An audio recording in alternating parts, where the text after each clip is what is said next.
ऐसे पवित्र कुबेरेश्वर बाबा की धरा पर भगवान शिव की कृपा से पवित्र शिव महापुराण की कथा श्री गुरु शिव महापुराण की कथा का लाभ लेने के लिए आप और हम बैठे हैं। कथा के मुख्य यजमान श्रीमती दयावंती जी, श्री कृष्णलाल जी गुप्ता जी, जिनके नाम बोले जा रहे हैं, वो खड़े होकर एक बार अवश्य सामने आवे। श्रीमती दयावंती जी श्री कृष्णलाल जी गुप्ता जी अम्बाला सिटी से हैं। सौमथरी भाई सौ श्यामलाल जी गोपावत जी की स्मृति में नाना लाल दुर्गा शंकर रमेश चंद्र सोनू नरेश जी द्वारा खरसान उदयपुर से कथा के मुख्य यजमान हैं। श्रीमती उर्मिला कनेरीवाला परिवार चेन्नई से श्री शिव महापुराण कथा के मुख्य यजमान हैं। स्वर्गीय पति शिवचरण पांडे जी की स्मृति में श्रीमती आशाबाई पांडे जी द्वारा करमेता जबलपुर से शिव महापुराण कथा के मुख्य यजमान हैं। स्वर्गीय शिवाजी विट्ठल जी, स्वर्गीय संदीप शिवाजी जाधव जी की स्मृति में श्रीमती मंगल शिवाजी जाधव आर्यन भगवान कदम की द्वारा गोवा से श्री शिव महापुराण कथा के मुख्य यजमान हैं। श्रीमती प्रतिभा जी जायसवाल, ओम प्रकाश जी जायसवाल दिल्ली से शिव महापुराण कथा के यजमान पद ग्रहण करे हैं। स्वर्गीय बिमला दीक्षित, स्वर्गीय रामनारायण जी दीक्षित जी की स्मृति में श्री कृष्ण शोभा दीक्षित जी द्वारा भोपाल से शिव महापुराण कथा के यजमान पद ग्रहण करे हैं। संजय माणिकचंद गौते जी सोलापुर से शिव महापुराण कथा के यजमान बने हैं, जो पूर्व में भी पहले कई कथाओं में यजमान पद ग्रहण कर चुके हैं। स्वर्गीय अमर भाई, स्वर्गीय शांता भाई, स्वर्गीय तेजराम जी की स्मृति में अनीता सिंह करण सिंह ब्यालसा जी द्वारा भोपाल से शिव महापुराण कथा के यजमान बने हैं। श्री अमित मुदगल जी बिहटा अम्बाला से शिव महापुराण कथा के यजमान बने हैं, जो पूर्व में भी कई कथाओं के यजमान पद ग्रहण करे हैं। एक बार जोरदार ताली बजाकर सभी यजमान परिवारों का साधुवाद, वंदन, अभिनंदन। आवाज सेट नहीं है। तेरी कृपा बिना न हिले एक भी अणु, लेते श्वास तेरी कृपा से तनु तनु। बखान क्या करूं मैं लाखों के ढेर का, चपटी बहुत में खजाना कुबेर का। हे गंगाधार मुक्ति ओमकार तू, भोले ओमकार तू। आयो शरण तिहारी शंभु तार तार तू। बखान क्या करूं मैं राखों के ढेर का, चपटी बहुत में खजाना कुबेर का। हे गंगाधार मुक्ति द्वार ओमकार तू, भोले ओमकार तू।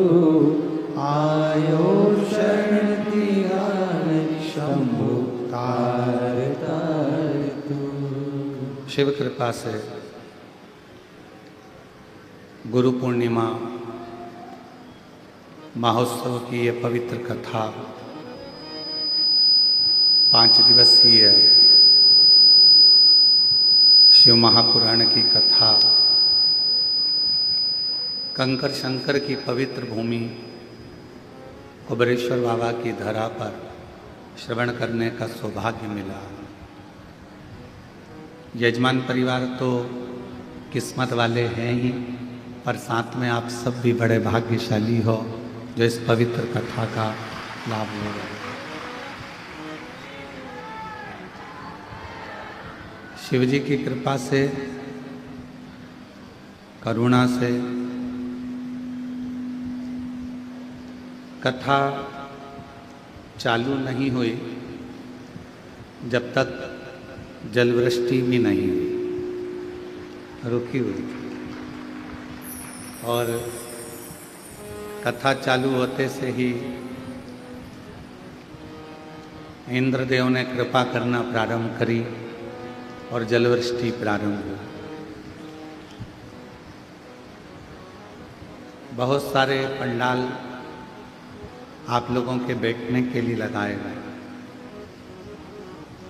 पर भीड़ अधिक है, इसलिए निवेदन है कि जो धर्मशाला में जगह है, जो धर्मशाला बन रही है, अन्य धर्मशालाएं जो बन रही हैं उसमें जो जगह है, उन सभी जगह में आप आराम से बैठकर कथा का लाभ ले सकते हैं। ये पर्व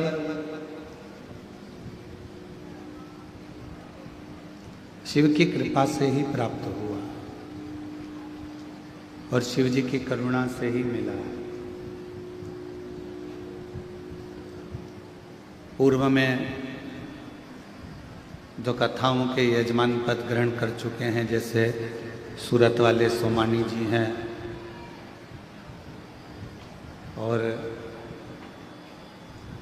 चतुर्वेदी परिवार है, सोनी जी हैं, चंदन जी, और ऐसे बहुत सारे यजमान परिवार इस पवित्र कथा को श्रवण करने के लिए आए हैं, जो पूर्व में कथा के यजमान पद ग्रहण करें।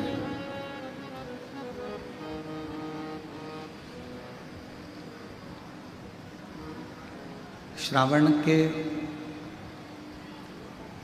प्रारंभ होने पर ये पवित्र कथा आप जो श्रवण कर रहे हैं, ये हमारे जीवन में एक अलग सी ऊर्जा उत्पन्न करे।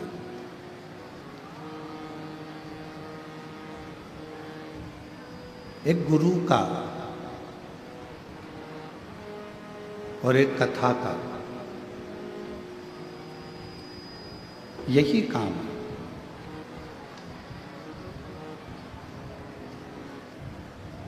गुरु का काम भी है अपने शिष्य को प्रेरणा देना और प्रेरणा देकर उसको उसकी मंजिल तक पहुंचाना।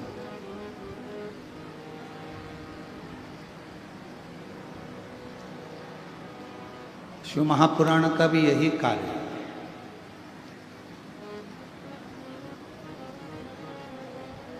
कि जितने भी शिव को मानने वाले हैं, भगवान शंकर की अविरल भक्ति को जानने वाले हैं, शिव कथा को श्रवण करने वाले हैं, भगवान शंकर की पवित्र कथा का लाभ लेने वाले हैं, वो इस कथा के माध्यम से थोड़ी सी प्रेरणा लेकर भगवान शिव की शरणागति तक पहुँचे। और तेरी कृपा बिना न हिले एक भी लेते हैं श्वास, तेरी कृपा से तनु तनु बखान क्या करूं मैं, लाखों के ढेर का चपटी भभूत में खजाना कुबेर का, हे गंगाधर मुक्ति द्वार ओमकार तू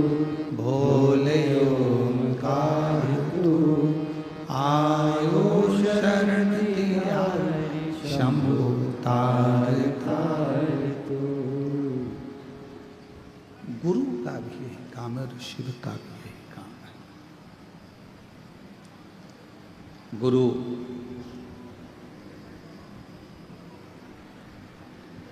अपने शिष्य को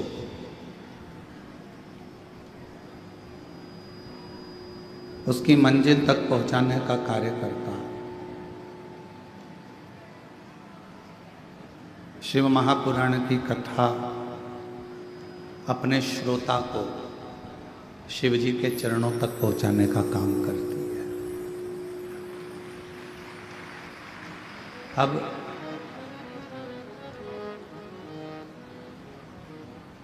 इस कथा को अगर सुनने के लिए बैठे हो तो इस कथा को शिव गुरु शिव महापुराण के रूप में श्रवण करें।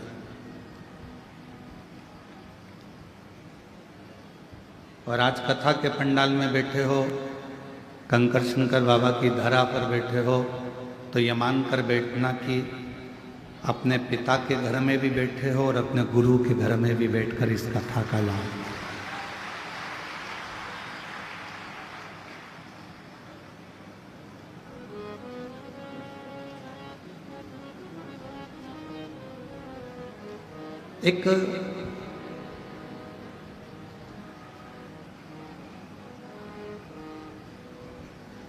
एक बार नंदी के मन में एक प्रश्न जागृत हो गया।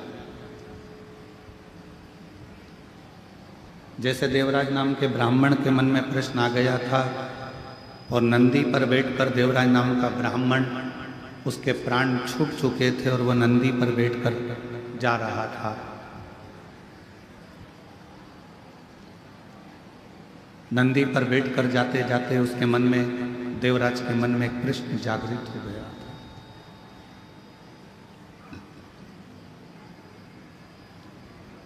देवराज ने कहा था कि मेरे जीवन में मैंने कभी सत्य नहीं बोला,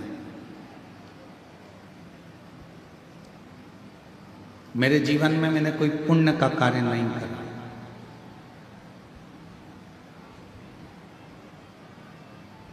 देवराज ब्राह्मण कहता है, ना मैंने सत्य बोला, ना मैंने कोई पुण्य का कार्य किया, और ना मैंने कोई वेद पढ़ा, ना कोई पुराण पढ़ी, ना कोई शास्त्र पढ़ा, और ना ही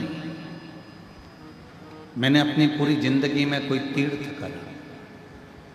मैंने कोई तीर्थ भी नहीं करा।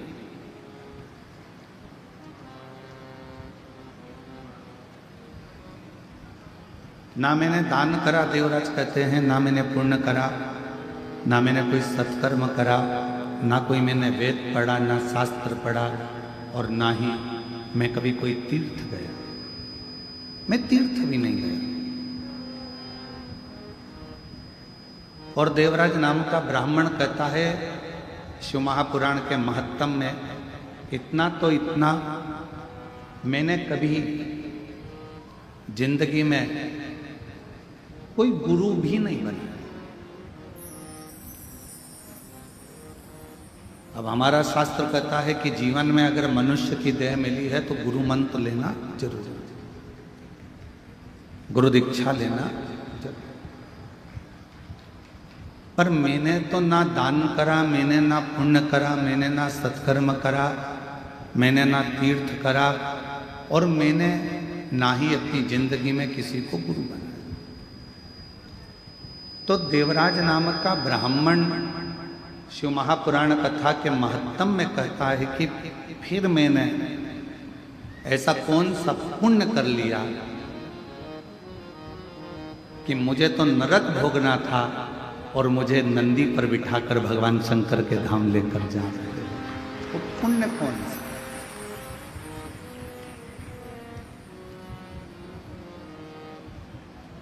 अब दुनिया के लोगों को लगता है कि ये शिव महापुराण के 24,000 श्लोक हैं,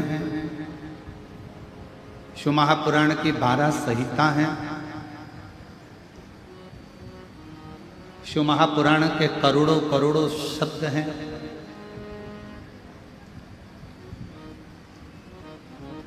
ये दुनिया की दृष्टि में केवल इनको शब्द माना गया है, दुनिया की दृष्टि में इनको श्लोक माना गया है, दुनिया की दृष्टि में इसको अध्याय, खंड, स्कंद माने, पर शिव महापुराण की कथा कहती है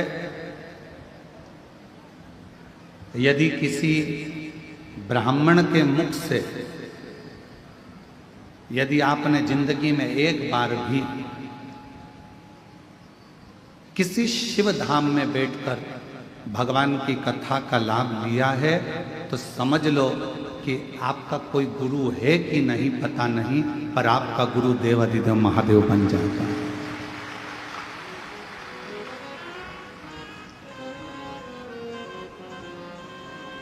आपका गुरु शिव है। और मैंने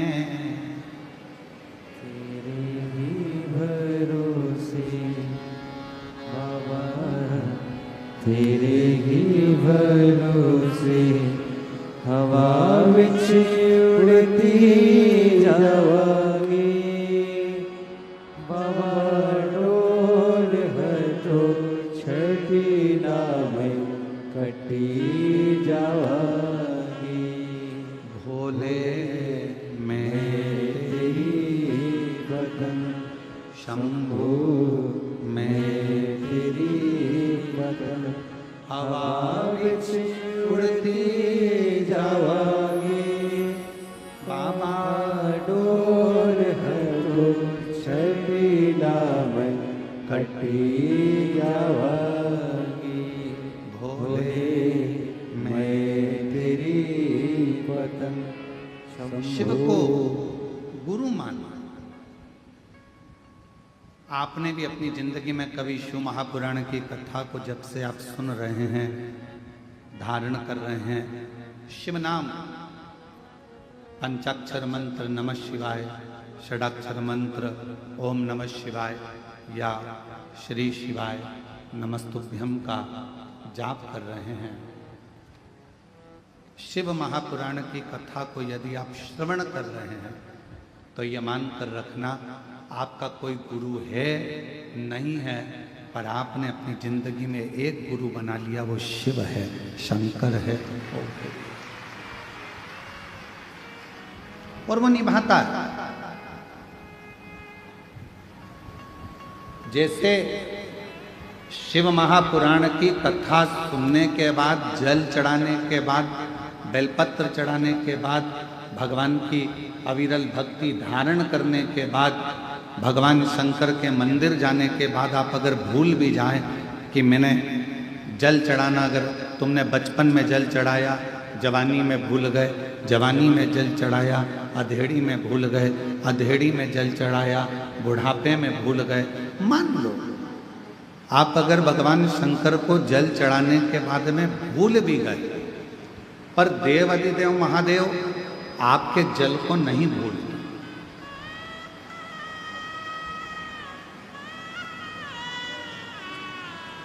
तुम चढ़ाए हो 1 लोटा, वो चढ़ा रहा है 1000 लोटा।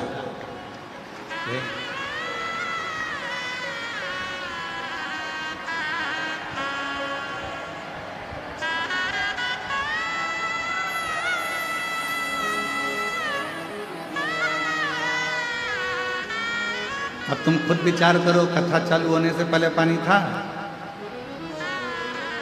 कथा चालू होना है 1 बजे और 1 बजे से ही ऐसा कैसे ही बाबा की कृपा।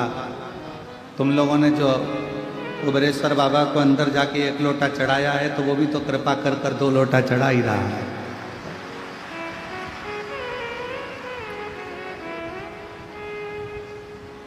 और तेरी कृपा का क्या है भरोसा, कब किस पर होगा, जरा सी हम पर कर दो, जरा सी हम पर कर दो। तेरी कृपा का क्या है भरोसा, कब किस पर हो जाए, जरा सी हम पर कर दो, जरा सी हम पर कर दो।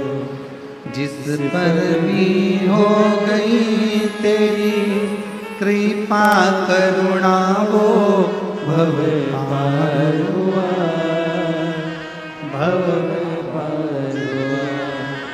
पापी हो चाहे जितना उसका भी बाबा उद्धार हुआ, उद्धार हुआ। गिद्ध अजामिल गणिका जैसे तेरे मन को भार, जरा सी हम पर कर दो, ओ जरा सी हम पर कर दो। आप भी बोलो। तेरी कृपा का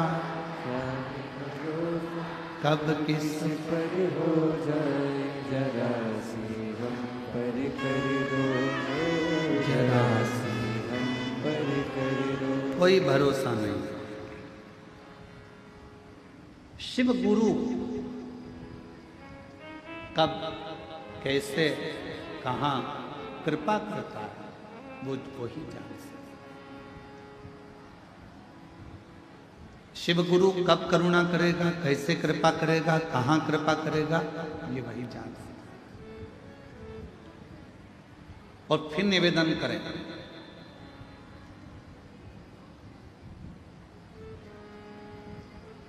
हमारे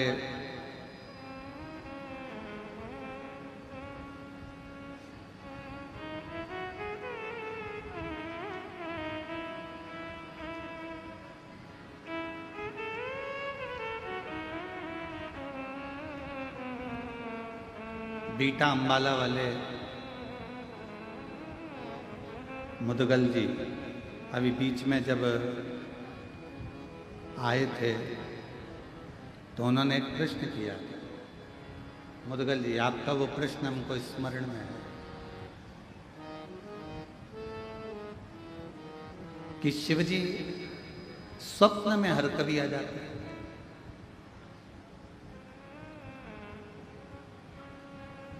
बैठिए। शिवजी स्वप्न में हर कभी आ जाते हैं। तो भगवान शंकर का स्वप्न आना अच्छा होता है कि बुरा होता है? पहले तो स्मरण करें शिव जी का पूरा स्वरूप, जटाधारी, त्रिपुंडधारी, त्रिशूलधारी, त्रिनेत्रधारी, भस्मधारी, नग्नवेशधारी, नंदी, वृषभ, पार्वती, गणेश, कार्तिकेय, अशोक सुंदरी, पूरे परिवार के साथ अगर शंकर जी का पूरा परिवार आपको स्वप्न में दिख रहा है तो ये मानकर चलना कि तुम्हारे यहाँ कोई शुभ कार्य होने वाला है।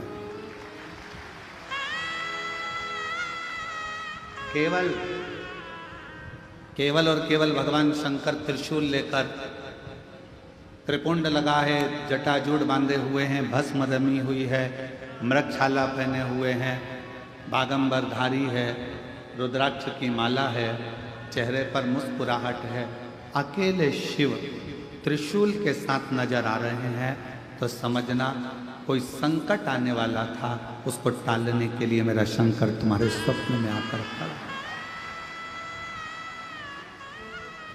और यदि भगवान शंकर का कोई शिवलिंग नजर आ रहा है, केदारनाथ, भीमा शंकर, महाकाल, कुबेरेश्वर बाबा, मल्लिकार्जुन, वैद्यनाथ, कृष्णेश्वर, या तुम्हारे घर के पास में जो शिवलिंग है वो भी, या कोई पुराना शिवलिंग जिसको तुमने कभी देखा ही नहीं है, तुम्हारे स्मरण में भी कभी नहीं आया, ऐसे शिवलिंग का अगर दर्शन हो रहा है तो ये समझ लेना कि शंकर भगवान आपके द्वारा कोई अच्छा कार्य करवाने वाले हैं और वो आपको प्राप्त हो, वो प्राप्त हो।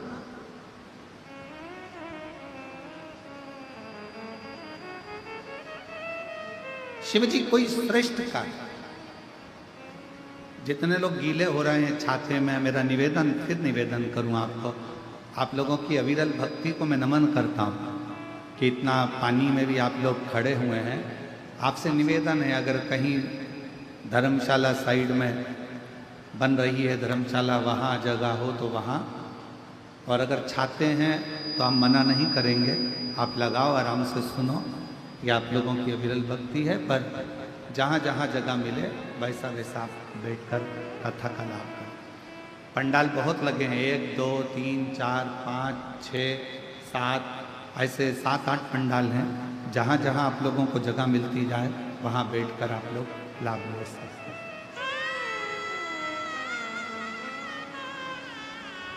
शिव कथा कर रहे हैं।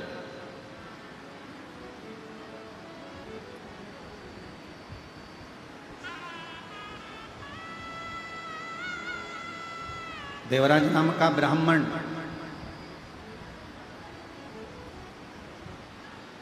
और उस देवराज नाम के ब्राह्मण का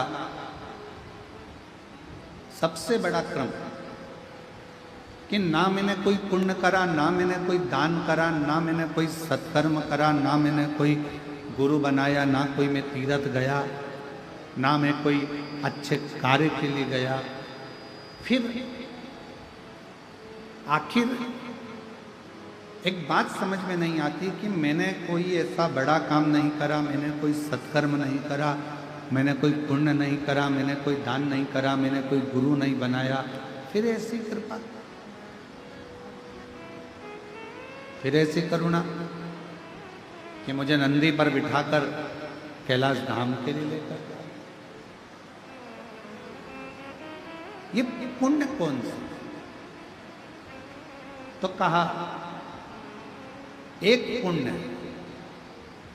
देवराज तुम किसी तीर्थ में नहीं गए, तुमने कभी कोई दान नहीं करा, तुमने कोई वेद नहीं पढ़ा, तुमने कोई पुराण नहीं पढ़ी, तुमने कोई शास्त्र नहीं पढ़ा और ना तुमने कोई गुरु मंत्र लिया, पर एक पुण्य तुमने करा। पहला पुण्य था शंकर भगवान के मंदिर तक पहुंच जाना। शिव महापुराण की कथा कहती है जो शिव के मंदिर तक पहुंच जाता है, समझ लो वो सारे तीर्थ कर लेता है। पूर्ण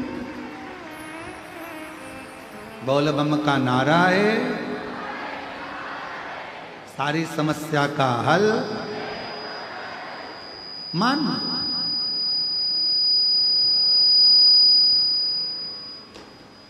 यदि कोई शिव मंदिर तक पहुंच गया तो समझ लो उसने सारे तीर्थ कर लिए। और मान लो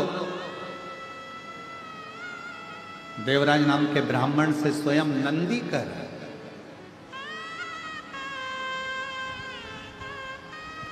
यदि मंदिर में पहुंचने के बाद उसने अगर भगवान शंकर की कथा को, शिव महापुराण की श्रवण कर लिया, वाचन कर लिया, सुन लिया, तो समझ लो उसने सारे वेद पुराण और शास्त्रों को पढ़ लिया और श्रवण कर लिया। सब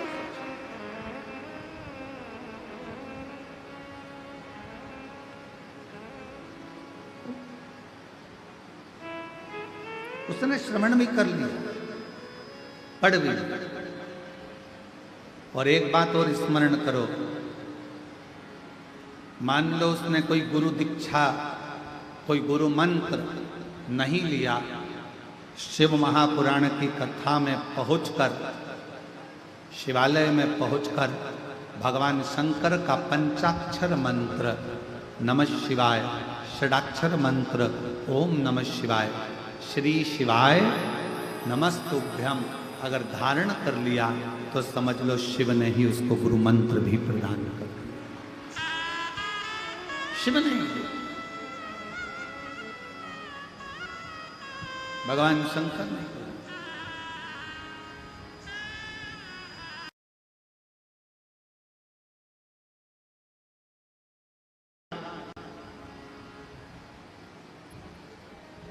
गुरु का काम भी मार्ग दिखाने का है और शिव महापुराण का काम भी मार्ग दिखाने का है।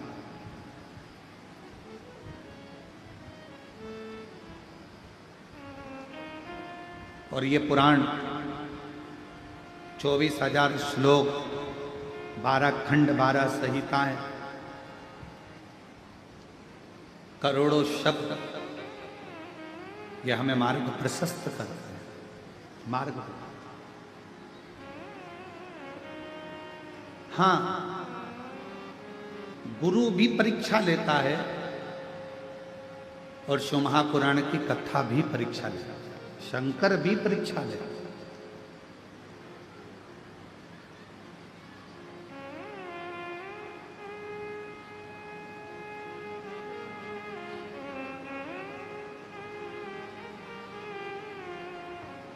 गुरु का काम है वो भी कभी कभी परीक्षा ले लेता है। एक गुरु जी अपने चेले को, बहुत सारे चेले बैठे थे, शिष्योहन बैठे थे, और गुरु जी ने उनको अपने भाव से कहना प्रारंभ करा कि अपना कार्य खुद को करना चाहिए, किसी दूसरे पर आश्रित नहीं रहना चाहिए। जो स्वयं का काम है वो स्वयं करो, दूसरे पर आश्रित मत रहो। ये गुरु जी प्रवचन में कर रहे। और फिर गुरु जी ने कहा, 3 ऐसे हैं जिनका कार्य स्वयं का मानकर किया जाता है। पहले नंबर पर माता, दूसरे नंबर पर पिता और तीसरे नंबर पर गुरु। माँ का अगर कोई काम है, माँ ने कहा कि मेरा ये काम कर दे, तो माँ का वो काम माता का नहीं है। अगर बेटे से कहा गया है तो वो काम बेटे का।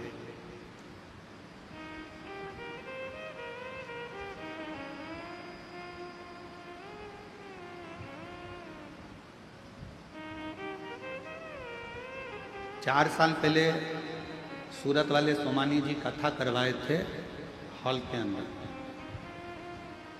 क्या है सोमानी जी, उस समय पर खटिया पर हम बैठे थे तो आपसे बात कर रहे थे, तो एक प्रसंग आपके मुख से निकला था कि हमारी माता,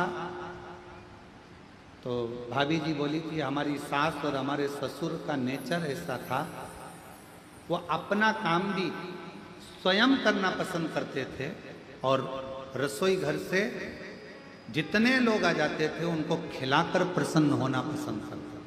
हमें वो संवाद भी याद है हमारा, आपका वो बोला हुआ। और वही शिव महापुराण की, गुरु शिव महापुराण की कथा कर रही है, व्यक्ति को अपना कार्य खुद करना चाहिए, पर 3 का काम उनका नहीं होता। 3 का काम, अगर माँ का कोई काम है, माँ ने कहा कि बेटा मेरा ये काम कर दो, तो माँ का वो काम केवल माँ का नहीं है, बेटे का फर्ज है माँ का कार्य करे, तो वो काम केवल माँ का नहीं होता, वो काम अपना खुद का होता। पिता ने कहा बेटा मेरे लिए ये सामान ला दे या मेरा ये काम कर दे, वो काम पिता का नहीं होता, वो काम स्वयं बेटे का होता है। और गुरु ने अगर कोई काम कह दिया तो वो काम गुरु का नहीं होता, शिष्य का खुद का होता है, वो गुरु का नहीं, स्वयं शिष्य का। और कोई ये ना कहे कि ये गुरु जी का काम है।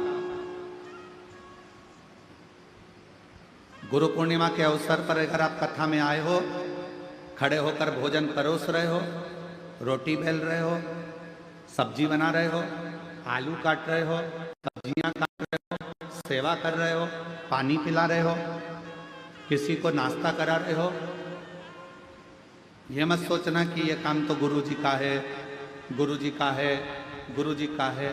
सब श्री शिवाय नमस्तुभ्यम बोलने वाला एक एक बच्चा शंकर जी का चेला है, शिव जी का शिष्य है। और ये कुबरेश्वर धाम की गुरु पूर्णिमा की कथा गुरु जी की नहीं, एक एक बच्चे की और एक एक व्यक्ति की है जो शंकर को भजता है, शिव का तत्व। माँ का काम केवल माँ का नहीं है। माँ ने कह दिया बेटा मेरे कपड़ों को वहां डाल दे, माँ ने कह दिया मेरे कपड़े धो दे, माँ ने कह दिया मेरा एक काम कर दे, माँ मेरा काम ये कर दे, वो माँ का काम नहीं। शिव महापुराण की कथा कहती है गुरु अपने शिष्य से कह रहे थे, जितने शिष्य बैठे थे सबको कह रहे थे अपना काम स्वयं करना चाहिए, पर 3 का काम अपना खुद का होता है। पहला माँ का काम अपना खुद का है, पिता कोई काम बताए वो अपना खुद का है, और गुरु अगर कोई भूल से भी तुमको काम बता दे तो वो अपना खुद का है, उसको करना है, उसको बोलना नहीं।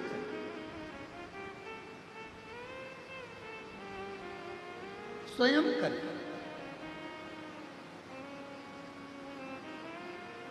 हमारे यहाँ अगर कोई कार्य होता है और कोई चीज़ का पता लगाना होता है कि भाई ऐसा ऐसा काम है, हम इंदौर में सूचना चंदन सोनी जी को कह देते हैं, चंदन भैया जरा पता करना है जरा, भाई चंदन सोनी जी, तो चंदन सोनी जी दुकान को छोड़ देते और पहले काम कर पहले फोन लगाएंगे, बात करेंगे, ये करेंगे वो करेंगे, और पहले मालूम करेंगे कि हाँ ये कार्य है, इसको सूचना मिल जाए कि बस धाम से कि ये काम है। और ऐसे कई शिव भक्त, बाबा के ऐसे कई भक्त हैं जो निरंतर सेवा में तल्लीन हैं। तो शिव पुराण कह रहे हैं,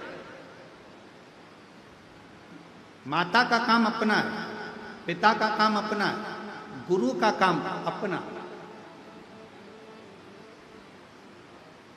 स्वयं का काम स्वयं को करना चाहिए। ये गुरुजी प्रवचन में कह रहे थे। अब गुरुजी ने प्रवचन दिया, सारे शिष्यों ने श्रवण करा, बहुत सारे शिष्य बैठे थे, सबने उस बात को ग्रहण किया। अब ग्रहण करने के बाद गुरुजी ने मन में सोचा कि अब इन लोगों ने ग्रहण तो कर लिया, चलो आज अपने को एक यजमान के घर में भोजन प्रसाद ग्रहण कर लिया, भोजन ले, चलो सारे के सारे गुरुजी के साथ में चल।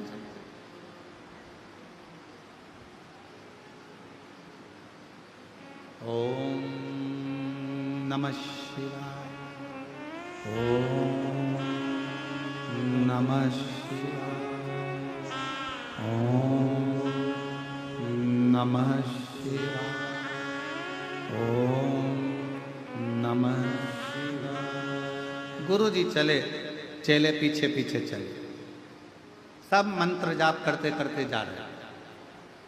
अब गुरुजी ने प्रवचन दिया था अपना कार्य अपने को करना चाहिए। चलते चलते एक बड़ा सा गटर आ गया, नाला, और बड़ा सा गटर आया, नाला आया, और गुरुजी उस सारे चेले नाले को, गटर को लांग गए। गुरुजी भी लांग रहे थे। लांगते से ही उनके पांव की जो चप्पल थी, खड़ाऊ थी, वो गटर में, नाले में गिरी। हर हर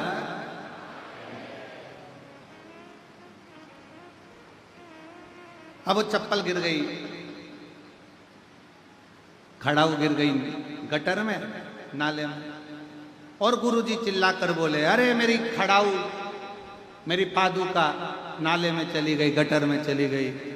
जितने चेले थे सब लोग तैयारी करने लगे। कोई कहने लगा एक काम करो, सफाई कर्मी को बुला के लाओ। गांव में गया, एक सफाई वाले को बुलाने गया, दूसरा डंडा लेने गया, तीसरा चिमटा लेने गया, चौथा कुछ लेने गया। सब यहां वहां भटक रहे। 15 मिनट हो गए, कोई खड़ा उन्हें निकाला।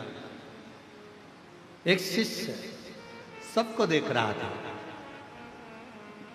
गुरुजी को प्रणाम करा, गटर में उसने सोया, गटर में हाथ डाला, खड़ाऊ को निकालने लगा, पर खड़ाऊ उसके हाथ में नहीं,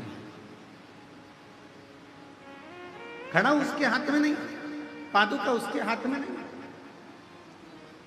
अब जब खड़ाऊ उसके हाथ में नहीं आई, पादुका नहीं आई, उसने अपने तन का वस्त्र उतार कर गुरुजी को दिया और गटर में कूद गया, नाले में कूद गया।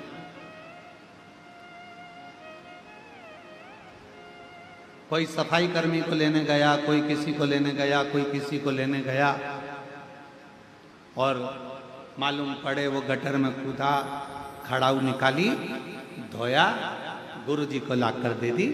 गुरुजी ने खड़ाऊ पहन ली और सारे के सारे शिष्य आ गए।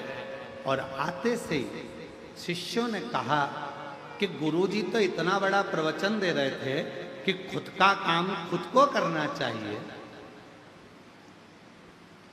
तो गुरुजी इस गटर में नल्ले में क्यों ना कूदे पादुका निकालने के लिए? गुरुजी ने तो प्रवचन दिया था कि खुद का काम खुद को करना चाहिए, तो फिर गुरुजी नाले में क्यों ना कूदे, गटर में क्यों ना गए? इतने में शिष्य ने उत्तर दिया, गुरुजी ने एक बात और कही थी कि माता पिता और गुरु का कोई भी काम होता है वो उसके पुत्र का होता है। माँ का काम बेटे का, पिता का काम बेटे का, और गुरु का काम उसके शिष्य का होता है। इसलिए शिष्य ने ये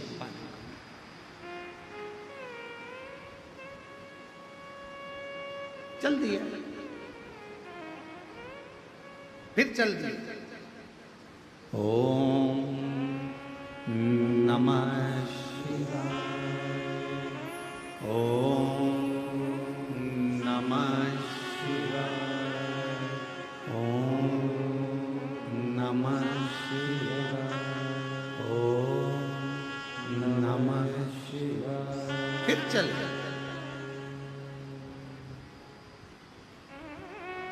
जजमान के यहाँ भोजन ग्रहण किया, वापिस लौट कर आ गए। गुरुजी को मालूम था सामने गटर है, चप्पल फिर चली जाएगी पादुका। उन्होंने अब की बार पादुका को हाथ में उठवाया, लांग गए, आश्रम पहुंच गए। और गुरुजी सारे शिष्यों को बुलाए और बुलाकर कहा कि आज मेरा दिल बड़ा प्रसन्न है, बहुत खुश हूं मैं आज मेरा मन कर रहा है।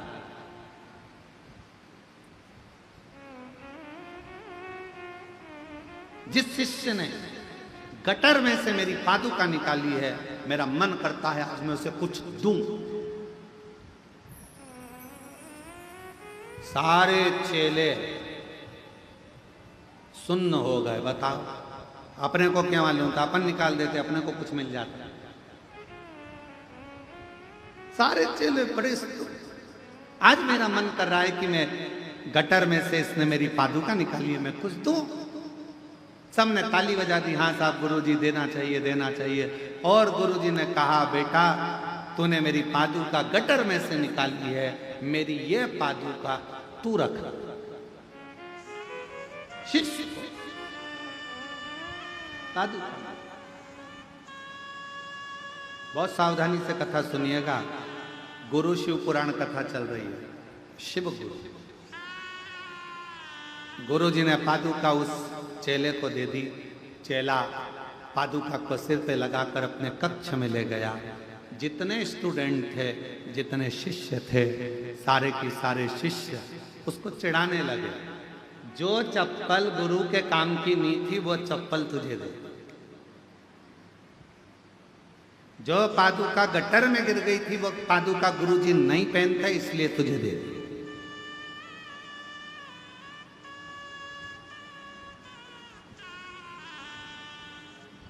कई लोगों के मन में एक भ्रम चलता। हम अपने गुरुजी के पास गए, गुरुजी ने अपना एक शाल लिया, हमारे को उड़ा दिया। हमें ऐसा लगता है वो गुरुजी का शाल किसी काम का नहीं था ना, इसलिए फिर ही रखा था तो हमने उड़ा दिया।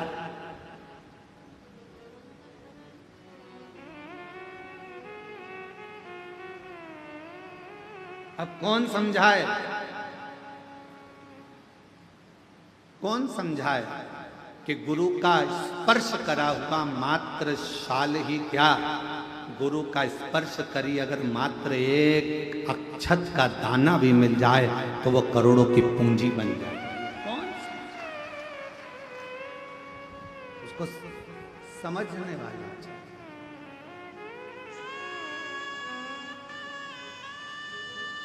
और मैंने तेरे ही भरोसे बाबा, तेरे ही भरोसे हवा बिच उड़ती जवानी बाबा, डोला छड़ी नाम कटी जवानी। कौन सा एक चावल का दाना भी अगर शिव गुरु का मिल जाए, शंकर का मिल जाए, कोई सतगुरु का मिल जाए तो वो हमारी जिंदगी को संवार देगा। एक चावल।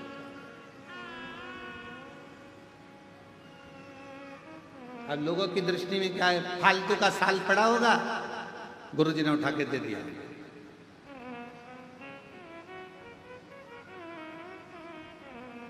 अब जरा विचार करिएगा, फालतू के साल को भी अगर गुरु तुम्हारे गले में डालकर कीमत वाला बना सकता है, तो तुम भी फालतू हो, तुमको भी उठाकर शंकर के चरणों में डालकर तुम्हें कीमत वाला बना सकता है।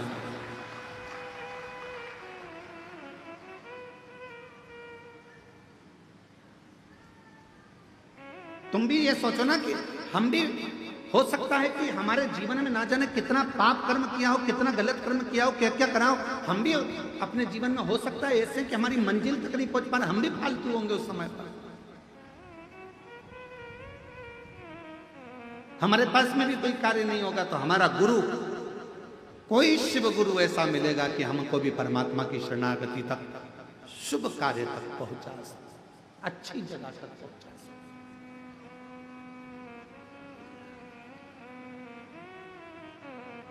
सारे मित्र चिल्लाने लगे, आवाज लगाने लगे, अरे अरे अरे, जो पादुका गुरुजी नहीं पहनने वाले थे गटर में गिर गई थी, गुरुजी नहीं पहनते इसलिए वो पादुका तुमको दे दी। गुरुजी ने वो पादुका तुमको दे दी जो किसी काम की नहीं, गटर में चली गई, क्या करेगा ऐसी पादुका का? गुरुजी से कह देता हमको तो नहीं चाहिए, रखो तुम्हारे पास में। क्यों लेकर आ गया?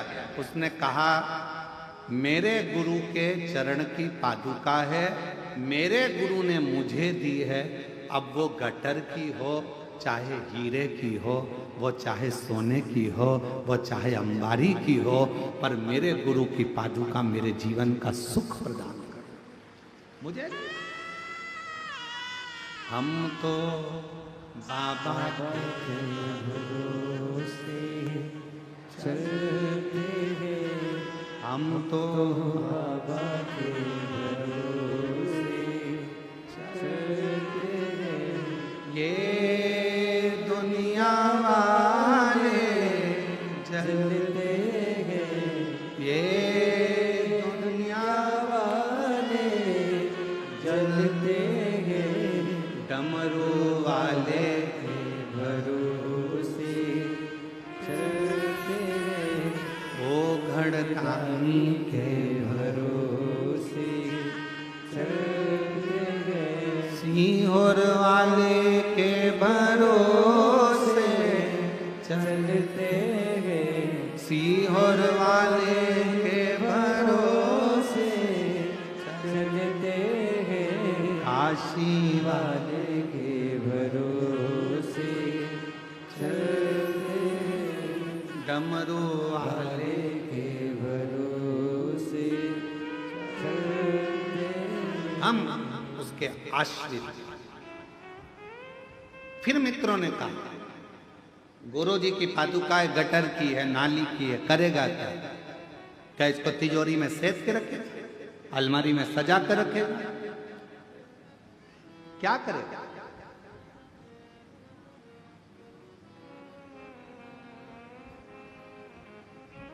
और शिव पुराण कहती है बाबा तेरे चरणों की गर धूल जो मिल जाए, सच कहता हूं मेरे कुबरेश्वर बाबा मेरी जिंदगी सवर जाए। सच कहते हैं तेरी करुणा दिन रात बरसती है, कहते हैं तेरी करुणा दिन रात बरसती है, एक बूंद जो मिल जाए, एक बूंद जो मिल जाए, मन कलियां खिल जाए, भोले तेरे चरणों की कर धूल जो मिल जाए,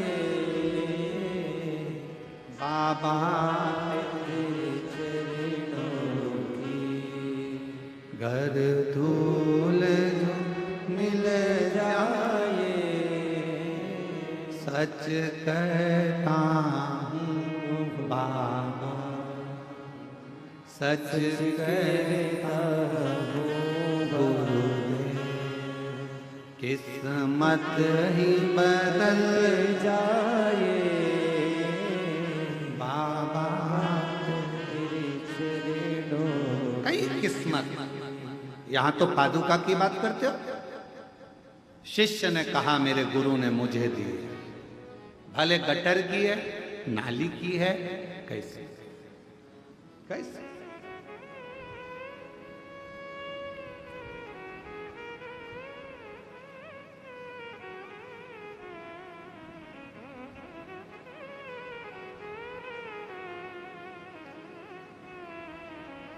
दंडवत करिए कभी आपने, जम के बोलो जरा,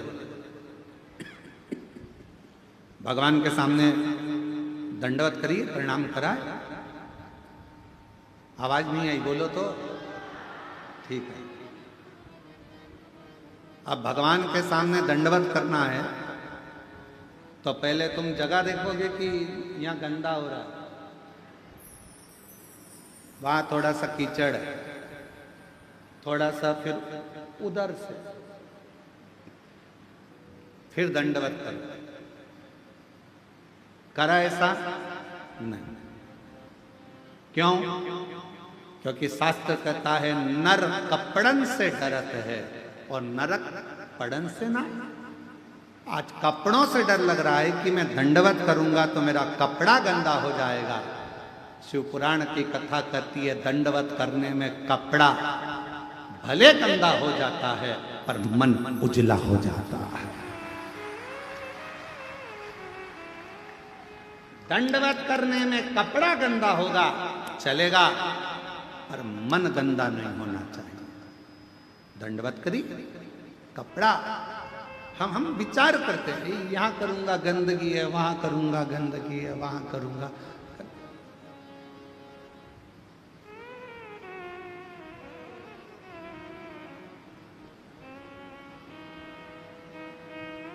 कितना सुंदर कहा है, सावधानी पूर्वक सुनिएगा।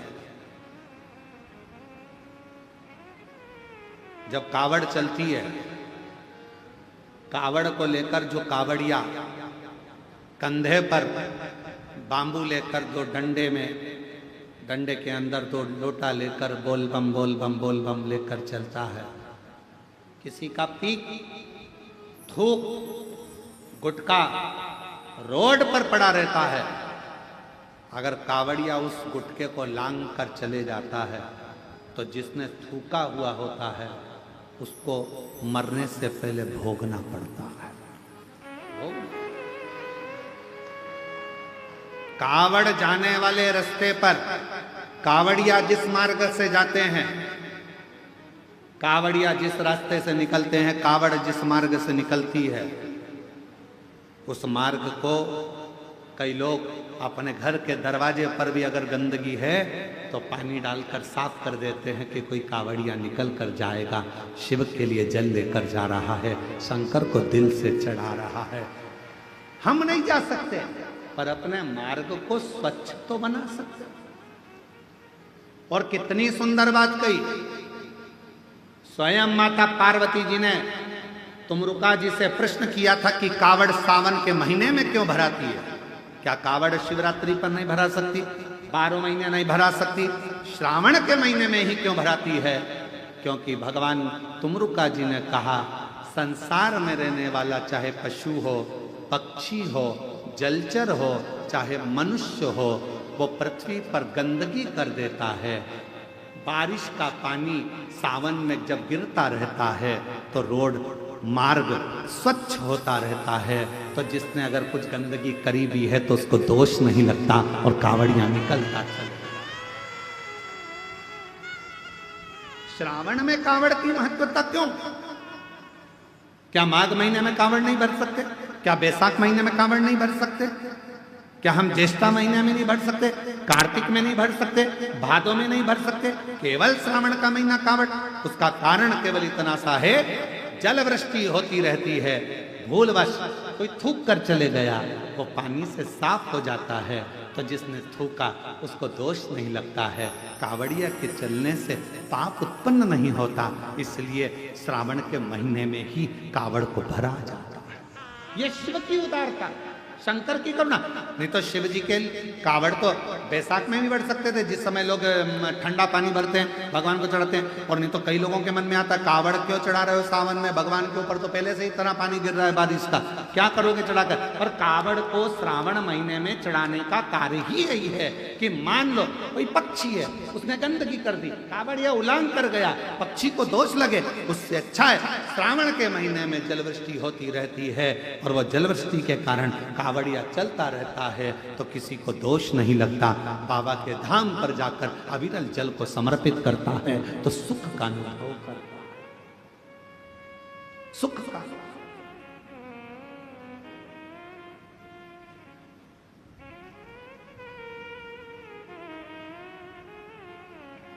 सारी समस्या का हल सावन में। बस तो फिर तैयारी करो बोलने की, सारी समस्या का हल।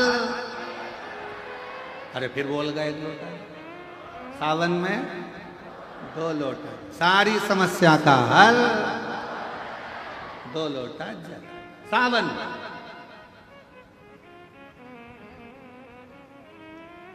कितनी कृपा शिव करता, मेरे ओघड़दानी मेरे शंकर भगवान। तो ये ना विचार करे कि गंदा है, गंदगी है, भगवान के सामने दंडवत करते समय ये विचार ना करा जाए। जब हम गिरी गोवर्धन नाथ जी की दंडोती परिक्रमा करे, सालों हो गए, तो गिरिराज बाबा की जब 21 किलोमीटर की दंडवत परिक्रमा सोते सोते सोते सोते दंडवत करते करते कोई स्थान ऐसा आता है जहाँ नाली भी निकल कर जाती है। अब 21 किलोमीटर में तो ढेरों स्थान पड़ते हैं, तो वहाँ दंडवत करते करते ये नहीं देखा जाता कि गटर की नाली है, बेकार स्थान है, किसी ने थूक दिया है, किसी ने गंदगी कर दी, नहीं। गिरिराज धारण प्रभु तुम्हारी शरणे, गिरिराज धरण प्रभु तुम्हारी शरणे। बोलते बोलते परिक्रमा 21 किलोमीटर की 9 दिन में धीरे धीरे पूरी करी। हम नर्मदा जी की परिक्रमा करने गए, बहुत पहले की बात है, बहुत लंबा समय है। जहाँ चले जाते कोई गंदगी भी है तो उसको लांगते लांगते भजन करते, माई नरब दे हर, माई नरब दे हर, माई नरब दे हर, माई नरब दे हर, माई नरब दे हर।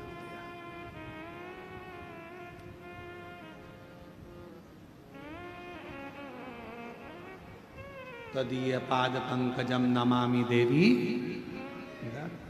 माई नर्मदे हर, माई नर्मदे हर, बोलते बोलते चले।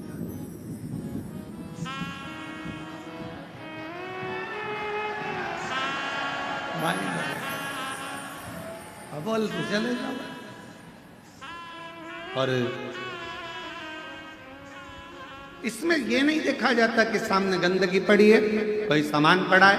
कावड़ उठाने वाला कावड़िया जब कंधे पर कावड़ ले लेता है तो वो ये नहीं सोचता 10 किलोमीटर है, 11 किलोमीटर है कि 150 किलोमीटर है, वो नहीं। पिछले वर्ष सीहोर कुबरेश्वर धाम पर अमरावती से भी आगे से 350 से 400 किलोमीटर दूर से पैदल चलकर लोग कावड़ लेकर, और अभी फिर आ रहे। इस वर्ष सागर, मध्य प्रदेश के सागर से आगे नर्मदा जी है, लगभग वहां से पड़ेगा यहाँ तक 322 किलोमीटर दूर से लोग पैदल चलकर कावड़ लेकर आ रहे। कावड़िया कंधे पर कावड़ ले लेता है, ये विचार नहीं करता कि मुझे कहां तक जाना है। कावड़ उसने ली है, चिंता भोलेनाथ को करना है, कब मंजिल तक पहुंचाना है ये उसके ऊपर। तो चल रहा, अगर मान लो ये नहीं देखा जाता कि ये गंदगी। अब कुछ शिष्य ने अपने मित्रों से कहा, मेरे गुरुजी की पादुका है, मेरे गुरुजी ने दी है, वो गटर की है, नाली की है, कहाँ की है?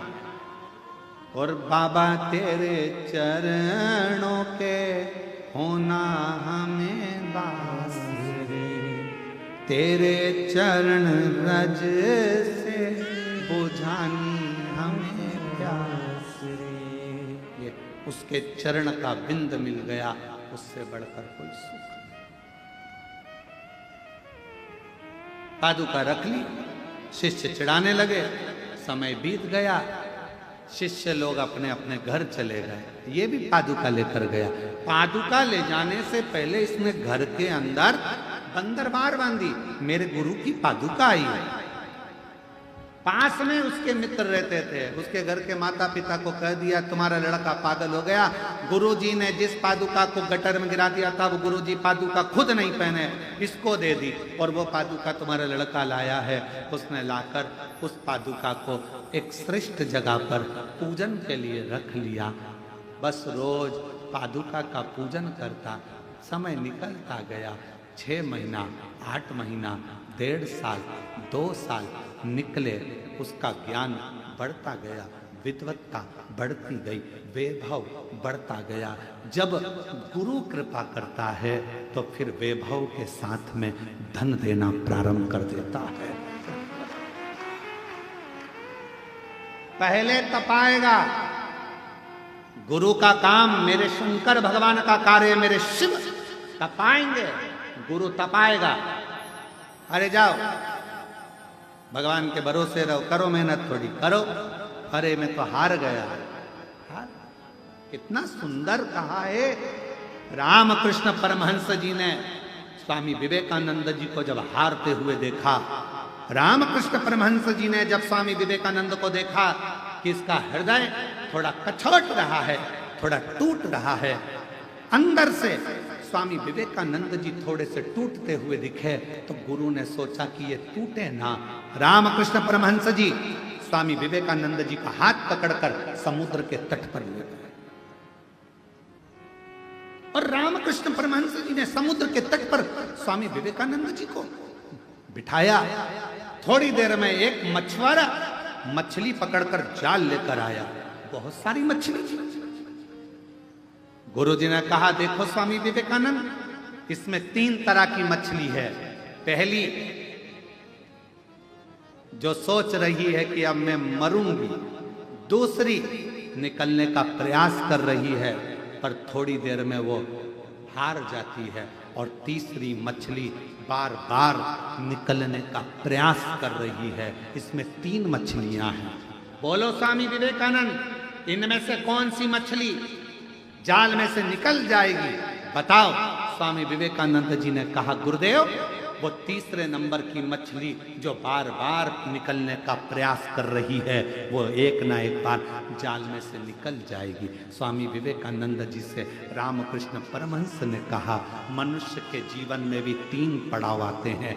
दुख के समय में पहले नंबर की मछली की तरह मनुष्य होता है, हिम्मत हार जाता है, मेरा ये काम नहीं होगा, मेरा दुख कभी समाप्त नहीं होगा, मेरी तकलीफ नहीं मिटेगी, मुझे लगता है भगवान ने मेरी किस्मत में औलाद दी नहीं, मुझे ऐसा लगता है भगवान ने मेरी किस्मत में दुख ही दुख दिया है। हिम्मत हार कर बैठ जाता है, वो पहले नंबर की मछली है। दूसरे नंबर का स्वामी विवेकानंद, ये दूसरे नंबर की मछली वो है जो एक मनुष्य हिम्मत करता है, मैं आगे बढ़ूंगा, मैं आगे बढ़ूंगा, पर थोड़ी सी दूर चलने के बाद फिर लोग कह देते तेरा काम नहीं होगा, मुश्किल है, हिम्मत हार कर बैठ जाता है। थोड़ा तो बढ़ता है, फिर हिम्मत हार कर बैठ जाता है। ये दूसरे नंबर की मछली है। और तीसरे नंबर की मछली वो होती है, एक बार हिम्मत हारी, फिर बढ़ूंगी, फिर बढ़ूंगी, फिर बढ़ूंगी, मरते दम तक बढ़ने का प्रयास करूंगी, तो एक न एक दिन चाल से निकल जाऊंगी।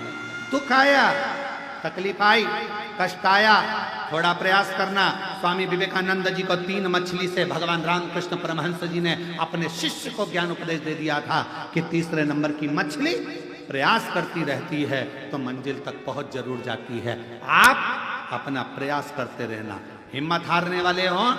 सेकंड नंबर के जो लोग होते हैं, दूसरे नंबर की मछली जो होती है, लोगों ने कुछ कहा, हिम्मत हार गए, किसी ने ताना दिया, हिम्मत हार गए, किसी ने कुछ कहा, हिम्मत हार गए। कहने लगे कहने वाले, आग लगे बस्ती में, अपन रहो मस्ती में। किसी ने निंदा कर दी, बुराई कर दी, मन दुख गया, आज के बाद मैं ये काम नहीं करूंगा, आज के बाद ऐसा करूंगा ही नहीं। अरे अभी थोड़ा करा है, आगे चलकर 4 गुना और करो, क्योंकि तुम्हें हिम्मत नहीं,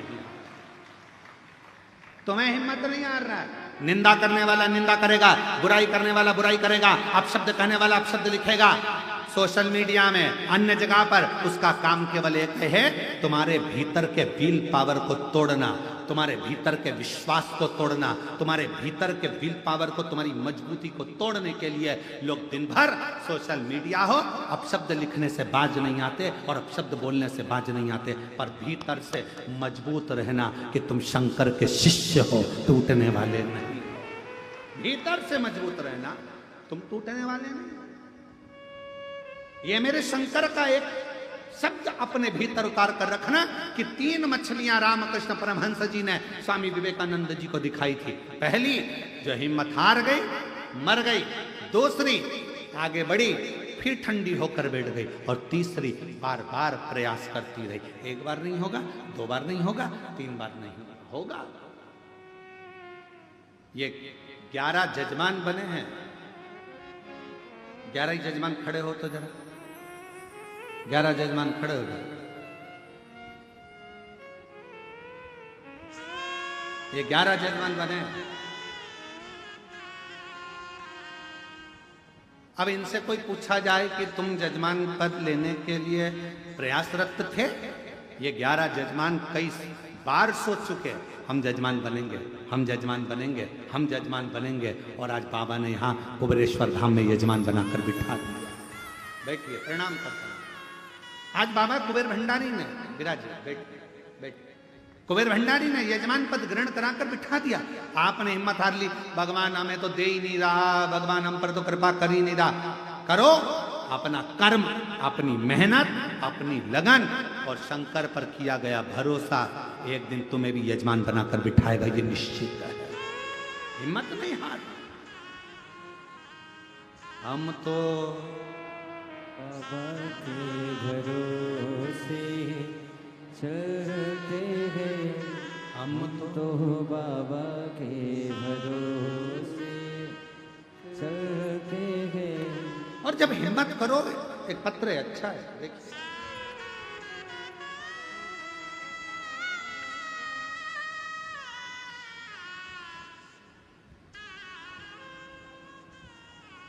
ज्योति मिश्रा, शांति नगर बांदा, उत्तर प्रदेश की रहवासी है।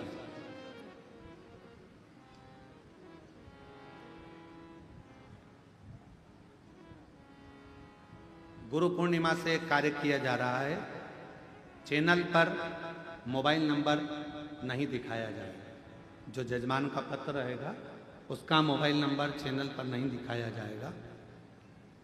उसका कारण है, मोबाइल नंबर चैनल से कई लोग निकाल लेते हैं और बाद में उन जिनका पत्र है उनको कुछ बोलते हैं, कुछ बोलते हैं, तो इसलिए मोबाइल नंबर दिखाना आज से बंद किया जा रहा है कि चैनल पर पत्र का मोबाइल नंबर नहीं दिखाया जाएगा। ज्योति मिश्रा, शांतिनगर, बांदा, उत्तर प्रदेश। एड्रेस जरूर बताया जाएगा। क्यों? क्योंकि जाओ तो सरी, पुरस्कार देकर भेजेंगे। ज्योति मिश्रा, शांतिनगर, बांदा, उत्तर प्रदेश से, और कहीं बैठी हो तो अवश्य आ सकते हैं। गुरुजी, 1 लोटे जल का मैं क्या वर्णन करूं, मेरे पास शब्द बयान करने के लिए नहीं है। 2022 से कथा सुन रही हूँ, एलईडी पर कथा चल रही है, पत्र चल रहा है, एलईडी पर चल रहा है, आस्था चैनल पे भी चल रहा है। 2022 से कथा सुन रही हूँ। बहू को एक पुत्री थी, उसके बाद में कोई संतान का सुख नहीं आया। डॉक्टरों ने खूब, हमने इलाज भी कराया, पर कोई योग नहीं। 12 साल निकल गए बेटी के होने के बाद, पर कोई सुख। ऐसे दिन निकलते गए। तब किसी के कहने पर सफेद आंकड़े की जड़ का उपयोग करा, पशुपतिनाथ का व्रत किया, और मेरी बहू बाबा की कृपा से 12 साल के बाद पुत्र रत्न की प्राप्ति हुई। ये शिव की कृपा से। गुरुदेव, ये तो एक छोटी सी बात है, पर सबसे बड़ी बात यह है कि मेरे पेट में एक गांठ हो गई थी, जिस गांठ को बच्चेदानी में डॉक्टर ने हर कुछ बोला, पर बाबा पे भरोसा कर कर रुद्राक्ष का जल और बेलपत्र खाना प्रारंभ करा तो आज बाबा की कृपा से मेरी गांठ गल गई। डॉक्टर ने भी कह दिया तुम्हें कोई बीमारी नहीं है। शिव की कृपा से हम प्रणाम करने के लिए एक पत्र और अच्छा है, देखिए।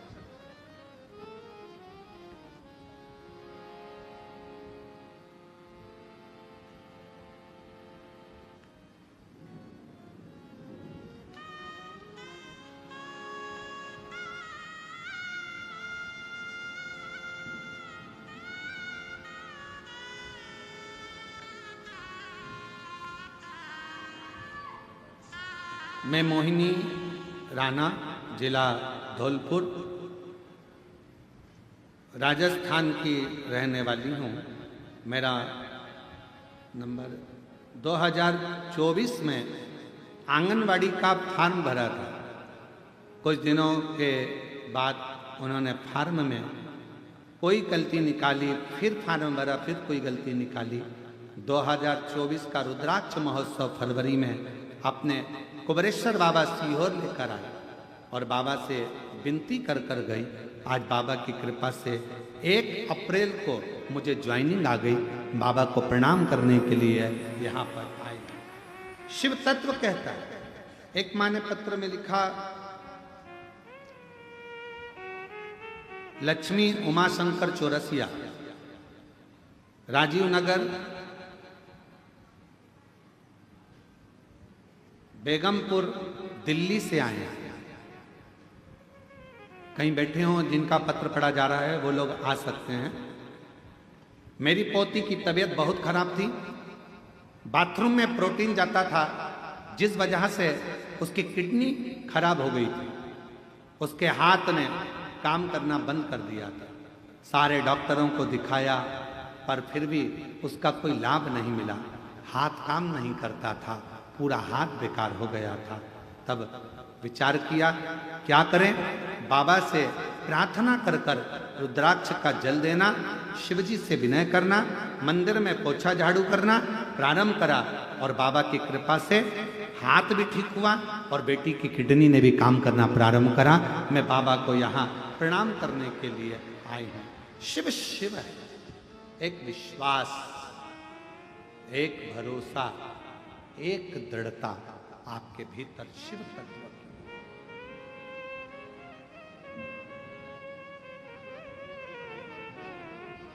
एक दृढ़ता अपने भीतर। और शंभु शरणे पड़ी मांगू घड़ी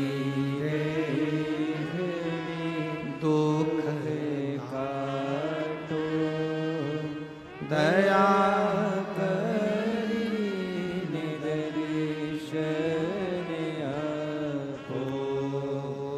शंभु शरणे पड़ी मांगू घड़ी रे घड़ी दुख काटो दया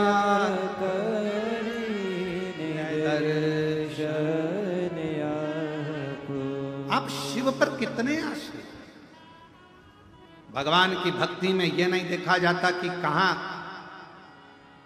गंदगी देखने का काम शिव महापुराण की कथा नहीं सिखाती। शिव महापुराण की कथा तो यह कहती है कि शिवालय में अगर बाबा के धाम में अगर पहुंचे हो और 1 लोटा जल चढ़ाने के लिए भी जा रहे हो तो वहां गंदगी देखने के लिए मत जाना। शिवालय में जाना तो बाबा की उस धाम की सुंदरता, उसकी अच्छाइयाँ, उसकी श्रेष्ठता देखने के लिए श्रेष्ठता। कई लोग कहते हैं गुरुजी ये कंकर शंकर की पूजन होती है कुबेरेश्वर धाम में, हम यहां पूजन कर रहे हैं। लोग चप्पल पहन के सामने से निकल गए, हम यहां बैठकर पूजन कर रहे हैं, लोग जूता पहनकर वहां से निकल गए। कंकर शंकर की पूजन होती है, कोई पांव उधर रख दिया, कोई चप्पल उधर रखकर निकल गया। हमारा निवेदन है, तुम चप्पल देखने के लिए बैठे हो, तुम जूता देखने के लिए बैठे हो, तुमने 5 कंकर बीने रखा, तुम्हारा ध्यान तुम्हारे महादेव में होना चाहिए। यही तो कुबेरेश्वर धाम है जहां दिल लगाया जाता है, दिमाग नहीं, दिल लगाया जाता है।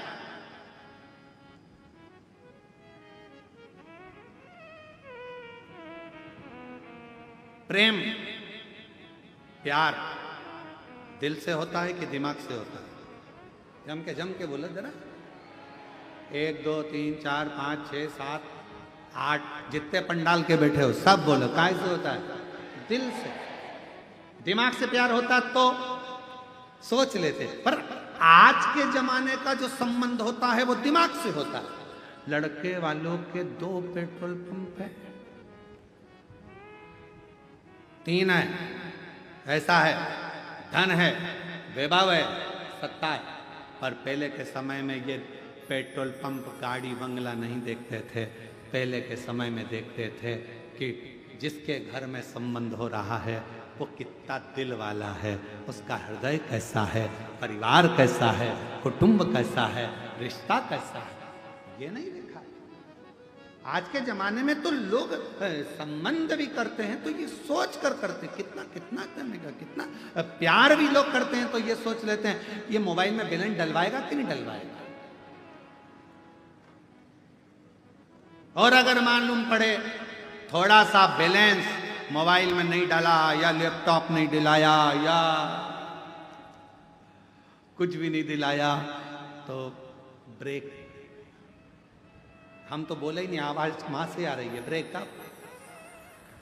हम तो बोले ही नहीं है, वहीं से आवाज आ गई। सब चतुर हो गए, वो सब होशियार, उसी समय तुरंत कर दिया ब्रेक, संबंध नहीं रखना, खत्म कर। उसने स्विच ऑफ करा, मोबाइल पटका। अब ये दिल से प्रेम नहीं था, ये केवल दिमाग से था कि इससे कुछ प्राप्त करना है, इससे कुछ लेना है। गुरुजी से संबंध कैसा निभे? तो कहा दिल से।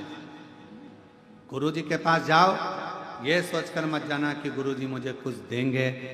यहां तक कहा गुरुजी अगर आपको सम्मान भी ना दें तो भी गुरु गुरु है, समझ कर देगा सम्मान भी, और कभी कभी नहीं भी देगा। हो सकता है कि तुझे कुछ और देना हो, वो गुरु ही जान सकता है। गुरु कई लोग कहते थे गुरुजी हमारे सामने से निकल कर गए, पर गुरुजी ने ना हेलो करा, ना हाय करा और ना बाय करा। क्या करे?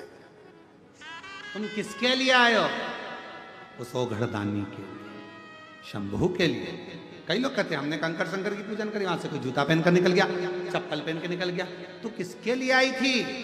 शंकर जी के लिए। किसके लिए पहुंची थी? शिव जी के लिए।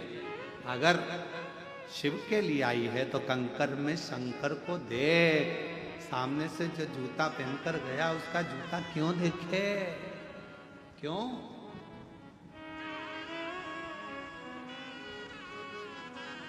कितना सुंदर कहा है, जब प्यार हो जाता है, प्रेम हो जाता है तो चांद में भी सूरत नजर आती है।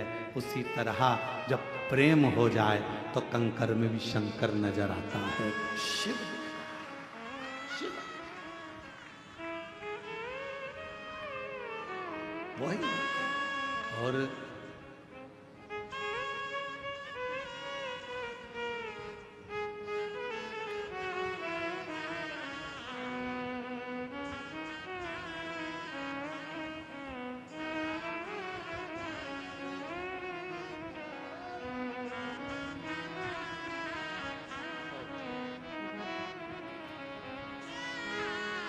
संभव प्रणाम करो बाबा,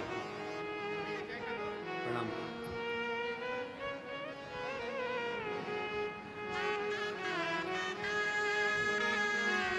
उठो उठो लाल।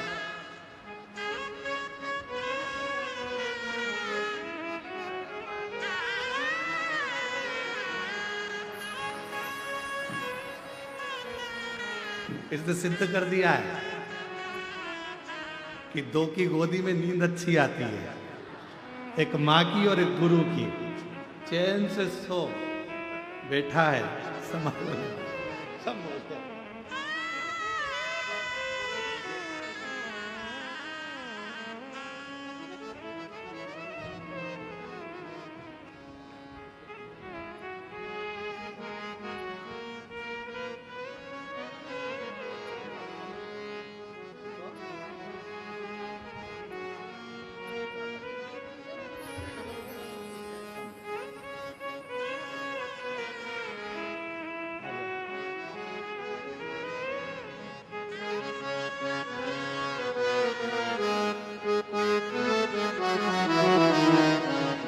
बेटी का जॉब लगा, एक बार जोरदार ताली बजाकर स्वागत करिए।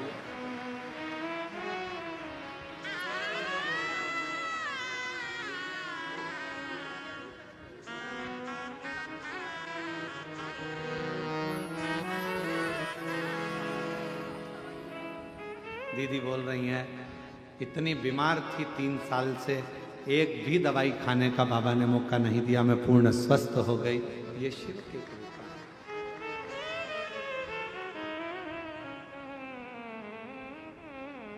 और तेरे डमरू की धुन सुन के मैं काशी नगरी आई हूँ। तेरे डमरू की धुन सुन के मैं काशी नगरी आई हूँ। तेरे डमरू की धुन सुन के मैं काशी नगरी आई हूँ। तेरे डमरू की धुन सुन के मैं काशी नगरी आई हूँ। मैं काशी नगरी आई हूँ। मैं काशी नगरी आई हूँ। मैं काशी नगरी आई हूँ। मैं काशी नगरी आई हूँ। मेरे भोले ओ बम भोले, मैं काशी नगरी आई हूँ। मेरे भोले ओ बम भोले, मैं काशी नगरी आई हूँ।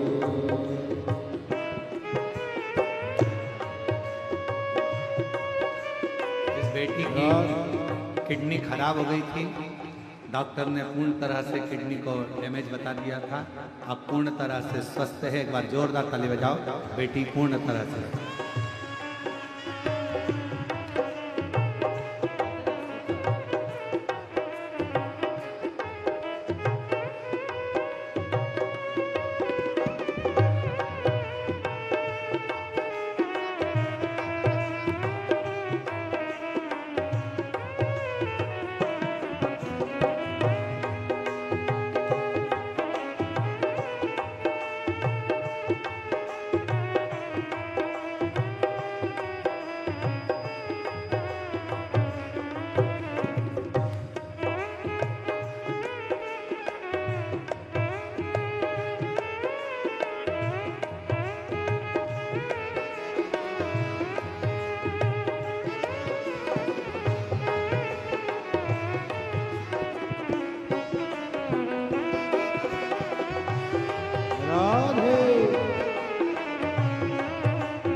हम ओ भोले, तेरी काशी में गंगा है, सुना है हमने ओ भोले, तेरी काशी में गंगा है। सुना है हमने ओ भोले, तेरी काशी में गंगा है। सुना है हमने ओ भोले, तेरी काशी में गंगा है। उसी गंगा में नहाने को मैं काशी नगरी आई हूँ। उसी गंगा के नहाने को मैं काशी नगरी आई हूँ। मेरे भोले ओ बम भोले, मैं काशी नगरी आई हूँ। मेरे भोले ओ भोले, मैं काशी नगरी आई हूँ। राधा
राधे